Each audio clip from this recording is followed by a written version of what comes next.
widely regarded as one of the most respected authorities investigating the assassination of Malcolm X, featured in this new film, Who Killed Malcolm X, and Shayla Harris, producer for the series, award-winning filmmaker and journalist. Ilyasa, our condolences once again on this day and what happened to your father, Malcolm X. Thank you. I do appreciate it. So 55 years ago today, you were in the Audubon Ballroom with your mother and 3 of your sisters. That's correct. My mother, who was pregnant at the time, my young mother, my father, a week prior, on what would have been Valentine's Day evening in the United States, a Molotov cocktail firebomb was thrown into the nursery of where my parents' babies slept.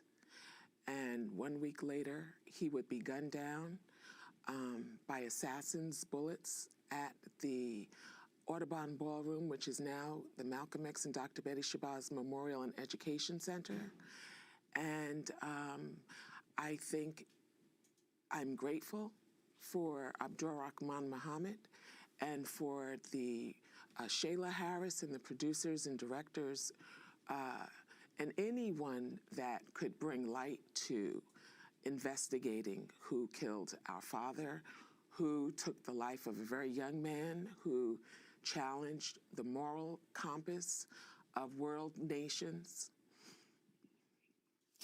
So you were 2 years old? Yes, I was 2 years old. That day? Now, most people don't remember when they were 2 years old, but do you have any memory? No, I don't. And I'm really grateful that I don't have memory, as my older sisters, I'm sure, can recollect being 6 years old and 4 years old, the trauma and chaos, and understanding that our father never came home, and especially to my mother, who was a young woman that actually saw bullets just tear my father's body apart.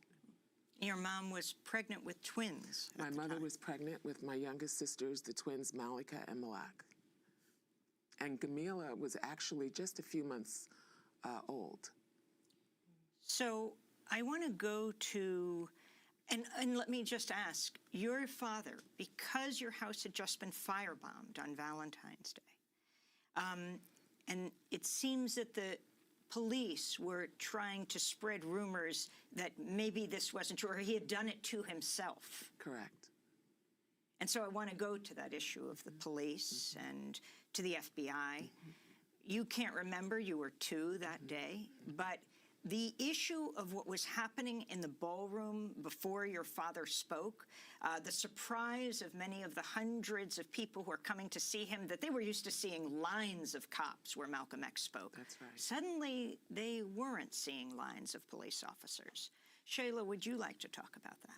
Well, I think one of the most troubling aspects of investigating that day is that very fact, that Malcolm at the time was a notable figure. His life had been threatened publicly in a number of ways, and his home had been firebombed, as Ilyasa mentioned. And the fact that he was going to speak in front of a number of people, and there was no visible evidence of police, no exhaustive security measures of the people who were entering the room on that day, raises a lot of questions, and that was something that we wanted to understand and explore. If you'd like to weigh in on this, Abdul-Rahman Muhammad, this issue of the lack of security, when in fact where Malcolm X would go and speak, he often would be under siege by security, by police. Well, one of the things I found in my research is that the police despised Malcolm X. He would attack the police chief, and rightly so, for his support of violence against African Americans in the city. He was a reviled figure, and they went about to put their men on the line to protect the life of this individual that they despise, quite frankly. And so, you'll hear the police talk about, we've identified, we've tracked down police that were, listening on Malcolm's phone. Jerry Fulcher, his job all day from like 8 in the morning to 10 at night was to pick up Malcolm's phone every time he made a telephone call. So they knew that his life was in danger, it was in peril, it was in mortal danger. Again, his house had just been firebombed, and there was no police to be found. It was absolutely appalling. And they were listening in on the telephones of many of the Nation of Islam people, and so they also understood other developments that were taking place. Well, both groups, Malcolm's followers, the Organization of Afro-American Unity, and the Muslim Mosque Incorporated, and the Nation of Islam were saturated with informants. And, well, I would say informants, but I can't say agents, because back in those days, the FBI didn't have black FBI agents. These would have been informants. I want to go to another clip, and then we're going to talk more about this, because while I say that police weren't present, this whole issue of informants and those even on the payroll, for example, of the New York Police Department, they were in the room. Let's go to another clip of Who Killed Malcolm X. In the 1960s, the FBI launched one of the biggest counterintelligence operations in its entire history. Black people everywhere today are fed up with the hypocrisy practiced by whites. And they kept a very close watch on Brother Malcolm. And if something isn't done, then I'm afraid that you will have a racial explosion, and a racial explosion is more deadly than an atomic explosion.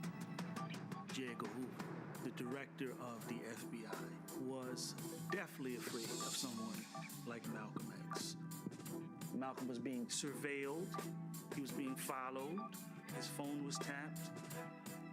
If you look at the investigation of Malcolm X, it's when he becomes a public figure for the Nation of Islam that the Bureau starts taking more of an interest into his subversive rhetoric. You seem to be dissatisfied with everything. Just what do you want? I'm not dissatisfied with everything. I'm just telling you that the Negroes themselves should take whatever steps necessary to defend themselves. The FBI had multiple high-ranking, paid human informants in the leadership of the Nation of Islam. Could it have been that FBI informants were actively involved in Malcolm's murder? Almost certainly so. Some members of the Nation of Islam became willing tools, but they were the puppets. The puppeteers were in charge of that whole situation. Yasser Shabazz, can you elaborate on this? Well, I think my father said when he, at some point he thought that it was the Nation of Islam solely that was after him, because he had been chased with sawed-off shotguns. There were so many challenges and threats against his and his wife's young lives, and with their home being firebombed. But he said when he went to France that France would not allow him into their country. And he realized that this was bigger than the Nation of Islam, that the Nation of Islam itself did not have the power to keep him off of France's territory. And France did not want history to include that Malcolm was assassinated on their land. And so that speaks volumes. And my father understood that his life was not just challenged by the Nation of Islam, and that it was much bigger than that. And so it's important to look at the work that he was doing, challenging world powers, challenging world nations for taking control of an unequal distribution of the world's wealth, and challenging that threat. Well, I want to go back to the Nation of Islam, though, because of the rifts that might have been exploited within that organization and the rift that Malcolm X had with the Honorable Elijah Muhammad. Let's go back to Who Killed Malcolm X. Minister Malcolm X. The ascendance that Malcolm had is like phenomenal. I mean, he's 1952, he's in prison. And then several years later, he's the national spokesperson for the Nation of Islam. We who have had our eyes opened by the Honorable Elijah Muhammad. Malcolm was becoming, in a way, a figure that transcended the Nation of Islam. Hey, everybody in Harlem is a Muslim. But there were people who struggled with this meteoric rise of Malcolm X. Malcolm had lust for power. He lust for television and the press. There were people who had to start wondering if something happens to Elijah Muhammad and Malcolm becomes the leader, it's over for all of us. Over the years, I realized I couldn't understand Malcolm's murder without understanding his rise and fall in the Nation of Islam and his complex relationship with their messenger, Elijah Muhammad. The Honorable Elijah Muhammad taught me everything I know and made me everything I am. At first, it was like a father and a son, but there were some people who thought Malcolm was becoming too powerful and getting in the way. The question is, who were they, and were they given an order to kill him? It's all kind of like a Rorschach test when you look at Malcolm's assassination. All these contributing factors, and it's a kind of blur, and then people look at it and say, what do you see?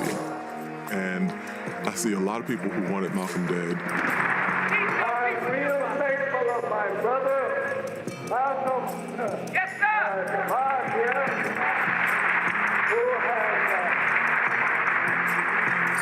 why, this is a real disciple. You will have to kill this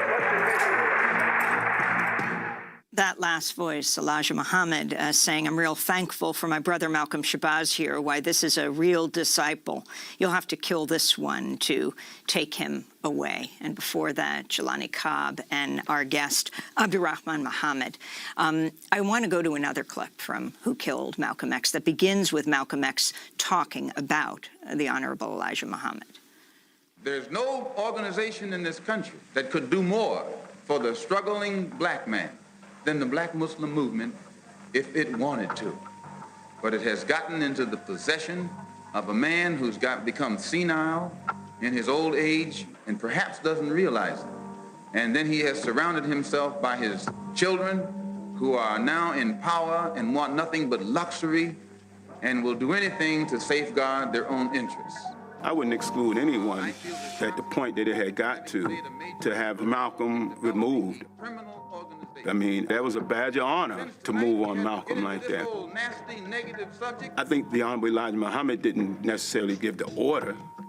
He didn't have to give the order. He could say something simple like this: man, this situation is really causing me a problem.